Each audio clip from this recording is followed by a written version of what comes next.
छोटी और बड़ी गलतियाँ निकली हुई हैं, जैसे फ्लाईओवर्स के बीच में गैप है जिससे कभी भी कोई भी आदमी नीचे गिर सकता है।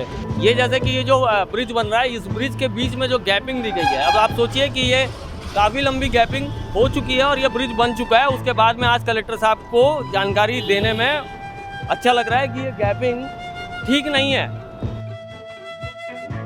कलेक्टर साहब आए थे, सुने हैं कि बहुत गरियाए हैं यहाँ के जो अधिकारी हैं कि निर्माण कार्य अच्छे से करिए, जल्दी बनाइए। तो ये गरियानापन उनका देख के क्या लगता है कि क्या ये इतना जल्दी हो जाएगा कामकाज? इसके विषय में तो अब नहीं बता सकता, क्योंकि ऐसे तो बहुत बार आए हैं, बहुत बार गए हैं, लेकिन इस पे अभी तक तो कोई ऐसा कदम उठाया नहीं गया।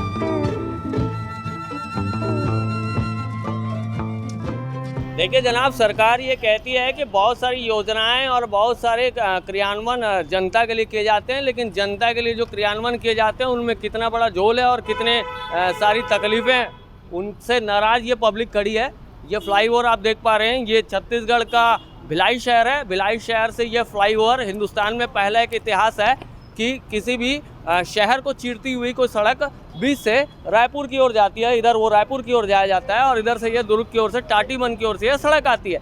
इसके ऊपर ये 4 लेन का निर्माण चल रहा है, लेकिन अभी जो यहाँ पर वो है, हादसों की संख्या लगातार बढ़ती जा रही है और हादसों के बाद में प्रशासन आते हैं। कलेक्टर साहब आए थे, अभी बहुत सारी बातें करके गए, ठेकेदार को चेतावनी दे के गए हैं, काम जल्द करो कह रहे हैं, लेकिन सड़कों पर गड्ढे हैं, सड़कों पर लगातार अनियमित यातायात है, कोई देखने वाला नहीं है, कोई सुनने वाला नहीं है। भैया क्या हुआ है आपके परिजन के साथ में? ये सुबह सुबह जा रहे थे मंडी मार्केट जा रहे थे सामान खरीदने, मतलब वो व्यापार करते हैं सब्जी का, नीबू लाल सोनकर। सुबह सुबह एक ट्रक वाला जो है तेज़ी से आया और उनको स्पॉट पे ही उड़ा दिया और वो मर गए। आप लोग जब जी, उनके ना 4 बच्चे हैं छोटे छोटे, 3 लड़के हैं और 1 लड़की है, और उनके घर में कोई कमाने वाला नहीं है। और परिजन को क्या सरकार से कुछ सहायता राशि मिलता तो हम लोग क्रियाक्रम करते, और अंतिम संस्कार के लिए भी पैसे नहीं हैं, हम लोग करें क्या?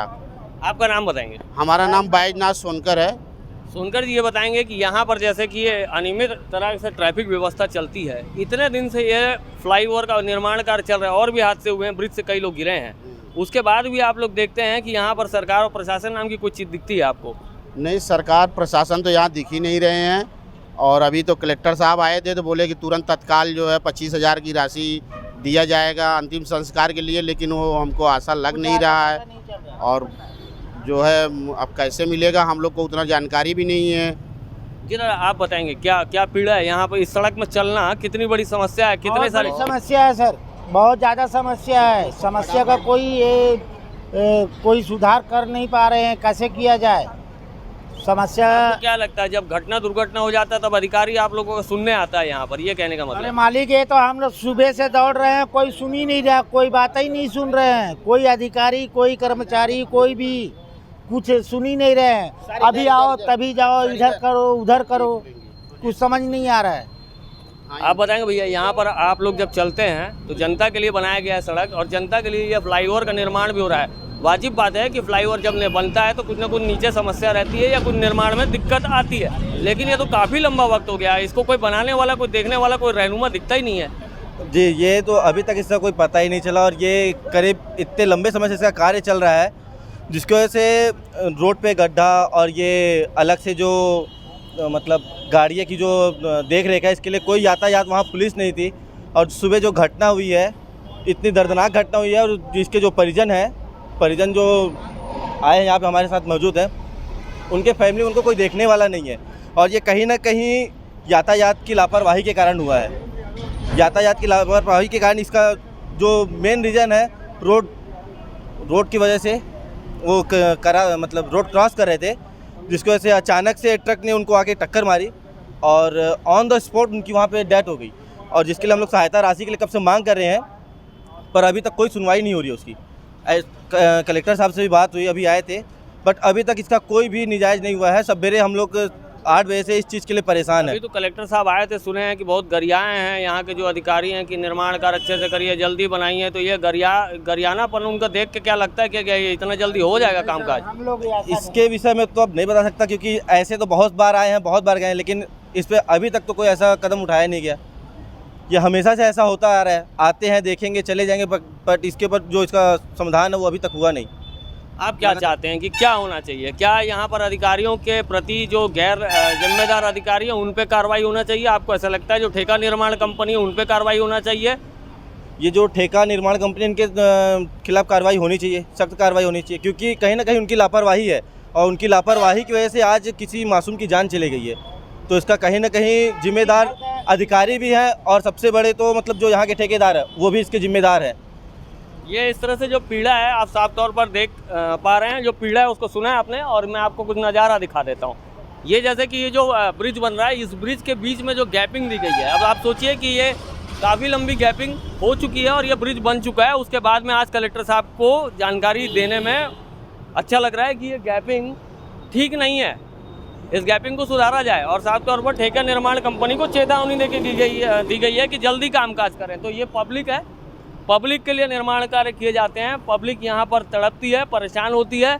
इस रोड में हजारों लाखों लोगों की आवाजाही रोज रहती है। कभी कभी तो ऐसा होता है कि वन साइड रोड में भी दोनों साइड से ट्रैफिक चलता है। सड़कें पूरी तरह से खुदी हुई हैं और इनमें लगातार हादसे होते रहते हैं, इनमें लगातार गाड़ियाँ स्किड होती हैं, गिरती हैं, ट्रकों के बड़े पहियों के नीचे आती हैं। और ऐसी ही घटनाएँ ब्रिज से कई बार हो चुकी हैं। जब ब्रिज अधूरा निर्माण हुआ था तो उस ब्रिज के ऊपर से कोई सेफ्टी नहीं दी गई थी, तो उस ब्रिज के ऊपर से कभी कार गिर जाती है, कभी बाइक गिर जाती है। और सबसे बड़ी शर्म की बात है, सत्ता पक्ष को तो सोचना चाहिए, यहाँ जो विपक्ष है, अभी चुनावी मुद्दा आएगा, चुनावी समय आएगा, सरगर्मी आएगी, उस समय ये होगा, इसी सड़क में नेता बैठेंगे, इसी सड़क में नेता बैठेंगे और बोलेंगे कि हम जनता के लिए लड़ाई लड़ने बैठे हैं। आज वो नेता, आज वो विपक्ष के लोग कहाँ हैं ये पता नहीं है, सरकार कहाँ है ये पता नहीं है। जनता को इसी तरह से तिल तिल के मरना है। देखिए, आज किसी व्यक्ति की इसी तरह से मौत हो गई है, उसके परिवारजन को खाली मुआवजा दिया गया है, मुआवजा देके बड़े अधिकारी आगे बढ़ चुके हैं और इस सड़क का एक बार फिर से मुआयना होगा, फिर से जांचों परख होगी, फिर से मुआवजा दिया जाएगा, लेकिन निराकरण कब निकलेगा ये बताने वाला कोई नहीं है।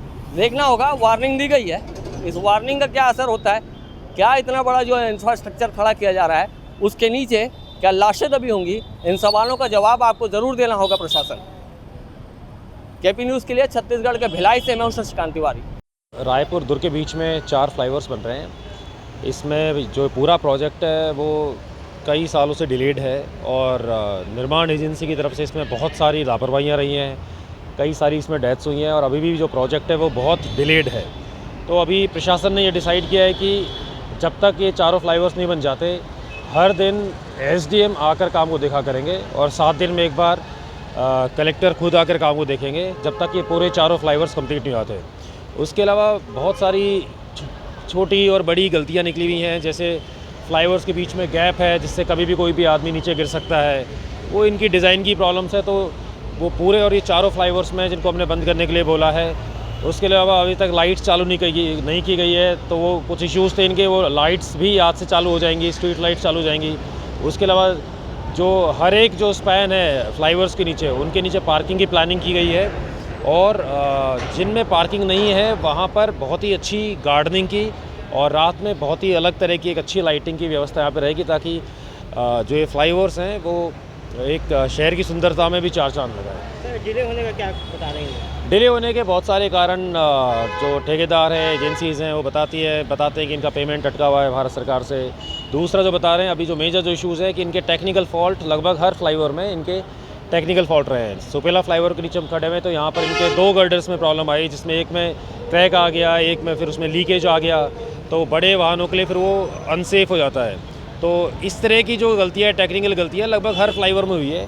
अब ये भी थोड़ा समझ से परे की बात है कि जब अच्छा खासा एक्सपीरियंस हो फ्लाईओवर्स बनाने में, उसके बाद में भी हर फ्लाईओवर में बार बार टेक्निकल गलतियाँ आ रही है और एक गलती को दूर करने में ये लोग 6-6, 8-8 महीने का टाइम लेते हैं। इसलिए अब ये डिसाइड किया कि डेली बेसिस पे अब मॉनिटरिंग हम लोग करेंगे। दोषी कौन है? अगर लेट हो रहा है तो डेफिनेटली जो निर्माण जो एजेंसी है, जो कॉन्ट्रैक्टर है, उसकी गलती है और बहुत सारी लापरवाहियाँ हैं, उन्होंने बहुत लापरवाहियाँ किया।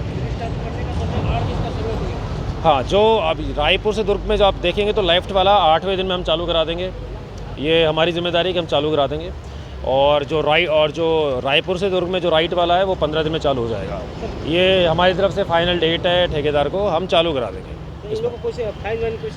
उस पर पेनल्टी फ़ाइन वो इनके ऊपर काफ़ी बार लग चुका है, पर जो इनका कार्य करने का जो तरीका है उसमें बहुत ज़्यादा कोई सुधार आया नहीं है।